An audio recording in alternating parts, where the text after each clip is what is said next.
tell them that you want that Blue Devil Blizzard, the new ice cream machine here at the Campus Drive-In. So,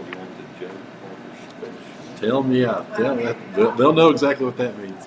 Well, Give you a triple cheeseburger with deep fried too. So, so it look, all smells good. it all smells good. And again, like we want to bring them to along this kind of sponsor pre-game, but to allow us to come out tonight and kind of taking part of the back of those we'll get the rest. But hopefully we'll have the other just to Yep. Pat Elliott, I believe I saw him come through the door there. He'll get on here. So what I want to do now is let's take a look at the Gate City football schedule. I know that's what a lot of you have been tuning in to hear. Again, breaking down the 10 games. Last year, they again were. It is the toughest schedule in Class 2 in the entire state of Virginia. By PowerPoints, 8 of the 10 teams that they played last year went to the playoffs. So, and we'll also break down the region and take a look at some other things. So, again, talking about the schedule, the home opener is Friday night. Again, we'll be on the air at 6:15 from Legion Field. Again, hosting the Richlands Blue Tornadoes. Richlands was a little bit down last year. They were 4-6 in the regular season. They did qualify for the playoffs with a first-round exit.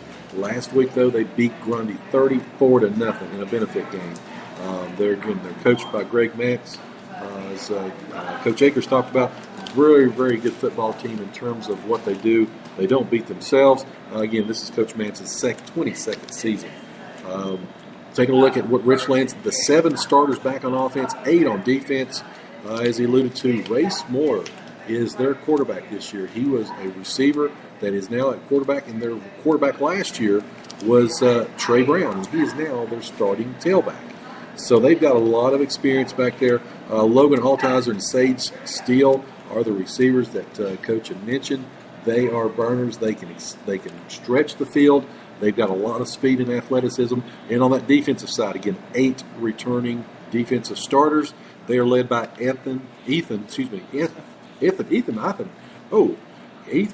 Fitz. Again, he is a linebacker. He's sideline to sideline, and he has given a lot of trouble to Gate City, especially last week against Grundy. He had 12 tackles by himself. The home opener, August the 24th, Richlands. It's not going to be an easy home opener, especially I don't care. Even if you are playing Richlands at home, you see some of the teams that they play and their schedule that they play. Richlands has got one of the most difficult schedules behind Gate City that there are. So, we'll get in more in depth into the Gate City game on Friday night, but we're hoping for the best, and that's why they play the game. Yep. On paper, Richlands has got a pretty good chance to win this game, to be honest. But that's why they play the games. Get them at home. Again, like I said, a lot of enthusiasm. And again, I know there's some tailgate parties going on. A lot of fans come back because first couple games of the season, you really want to see what the team's about. And again, a lot of excitement. But again, August 24th, this Friday night, Richlands comes to Gate City. So. And we going through the schedule here, Joe. It doesn't get much easier week 2 as they travel to Abingdon. What do you think about that? On the road, August 31st. Again, Abingdon finished the season last year 6-5. They were 6-4 in the regular season, made it to the playoffs.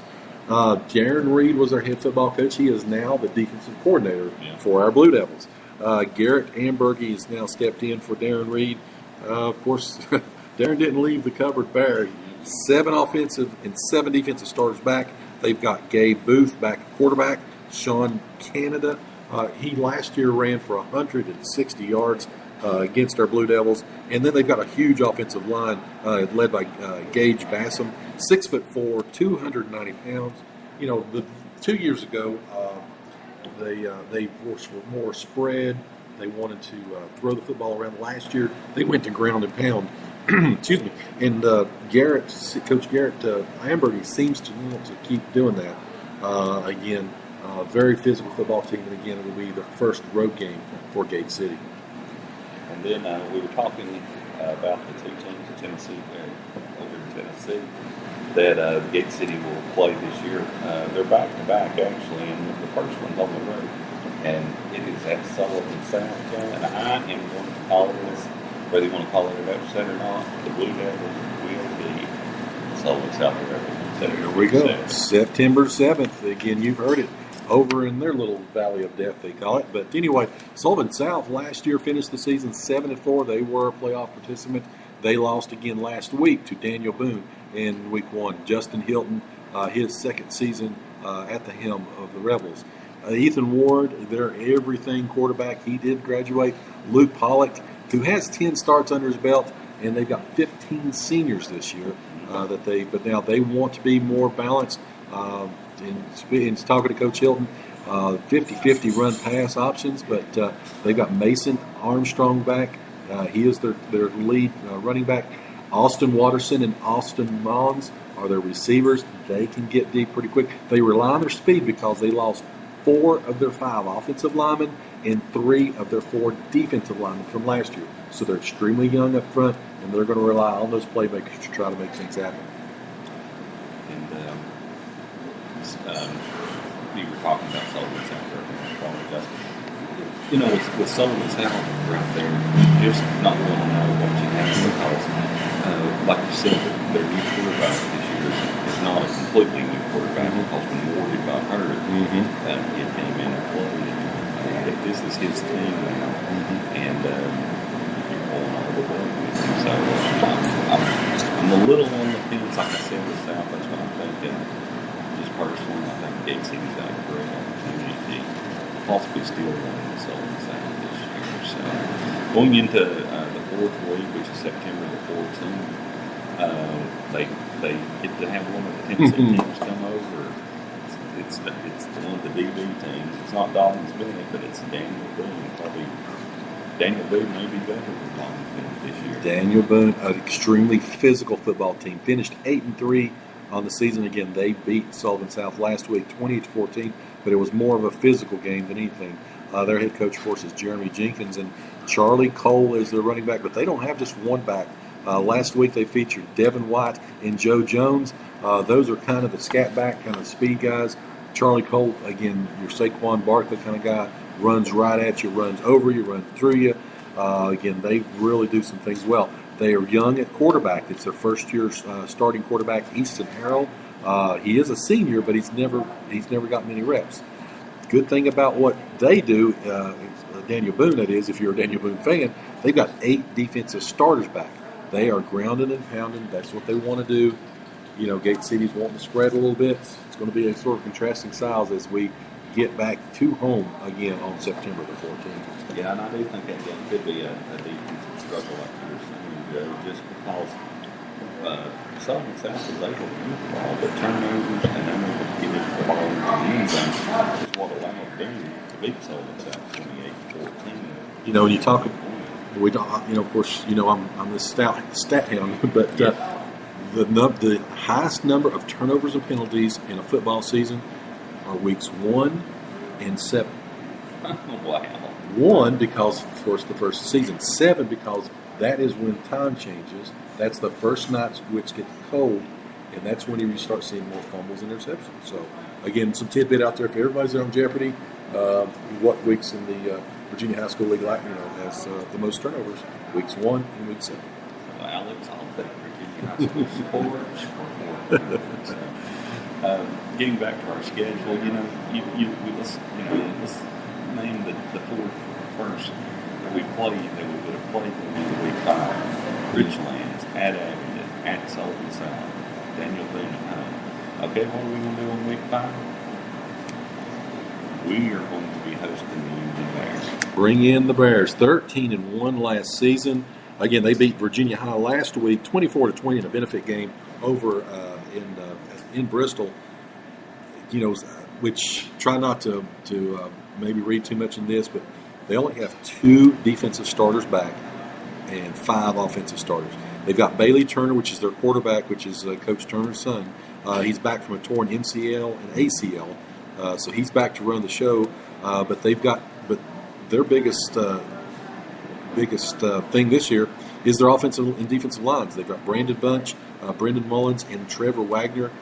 They can, again, create some havoc, and that may give Turner and some of these running backs like Avery Jenkins some holes to run. Nick Garrett, remember that name. That's the guy that's replacing, I don't know, there's this Mitchell kid, somebody went to Virginia Tech, I don't know, from Union, I don't know. I saw it on the news. Virginia Tech coach had said that one of the best surprises and the hardest working guy that he had seen out there was the Mitchell kid. So that's pretty impressive right there. Already making a statement in Blacksburg. So that is his replacement. But, one thing about Union, if they can mesh together, because 4 of their first 6, like Gate City's 4 of their first 6 is at home, 4 of the first 6 for Union is on the road, away from Bullitt Park, where they win all the time. And they play Gate City after their huge matchup with Ridgeview the previous week. So if Gate City's got something, for them, this is the time. You got only 7 starters back total out of 22. They're coming off a big road win or road game, against Ridgeview. Get them at home. Let's see what happens. Injuries could definitely be the tail of this game to see who's healthy and who's not coming in for both teams. Because again, being halfway through the season with Union, as you said, being on the road so many times, and only halfway through the season. Speaking of the Ridgeview, that weekend they'll be coming to town next week. 9-2 last year. They have 9. You don't make fun of Ridgeview. No, you do not. 9 offensive starters, 9 defensive starters, all back. Trenton Atkins, running back, he rushed for over 1,000 yards as a freshman last year. He's got great vision and balance, but he's not a burner. But again, he's one of those kind of guys that can read blocks and has done a tremendous job. Rick Mullins in his 3rd season with the Wolfpack. Again, Ridgeview beat Chilhowie 31-20. Chilhowie considered to be one of the better teams around. Again, Chilhowie made it to the state championship last year before they lost to Rivers Head. But that was a benefit game, and Ridgeview really took it to them. So talking about, and Coach Akers made a great point, great teams don't beat themselves. Do you know that how many turnovers Ridgeview had all season last year? 9. They averaged less than 1 turnover a game, and they had fewer than 40 penalty points. That's unheard of. But again, why are you 9-1? Why are you 9-2? Things like that. And again, Ridgeview incumbent, and you've heard me say it for years. What's the one game that I do not like to play? The homecoming game. And this is homecoming for Gate City. Homecoming will be on September the 28th. Again, and Gate City plays host to Ridgeview. As we get through the calendar in September and get past homecoming, we get, of course, into October 5th. When we get to travel up the road, probably our farthest travel game that we'll have this year, we'll be going all the way up to Marion to play Marion in the 6th game. September the 6th. Scarlet Hurricanes, 11-3 last season. They beat Rural Retreat last week, 27-13 in a benefit game. Again, they've got 5 offensive and 6 defensive starters back, but they did lose that workhorse running back, Jacoby Ford. But Austin Thomas is their standout. He's a standout linebacker. He goes sideline to sideline. He took an interception last week for a touchdown, a pick 6. Marion, good football team. Again, going to Marion, that's going to be, like you said, probably our farthest game. Hard to beat the Scarlet Hurricanes on the road, but again, we've got a date with them on October the 5th. And twice this year, Gate City has two games away from Legion Field. We go back to August when we play at Abingdon and at Sullivan South. And then when we go to Marion, and then on the 12th, when we get to Ben Hur and take on the Lehigh Generals. Again, 5-5 last season. They were kind of a heartbeat away from making it to the playoffs, but again, lost their last 2, and it kept them out of the playoffs for the first time in 5 years. They beat Thomas Walker like a drum last week, 40-0. In a benefit game, of course, Thomas Walker committed 5 first-half turnovers, which led to the Generals, again, really going at them. 6 offensive starters and 7 defensive starters do return for Lehigh. Their big up front. No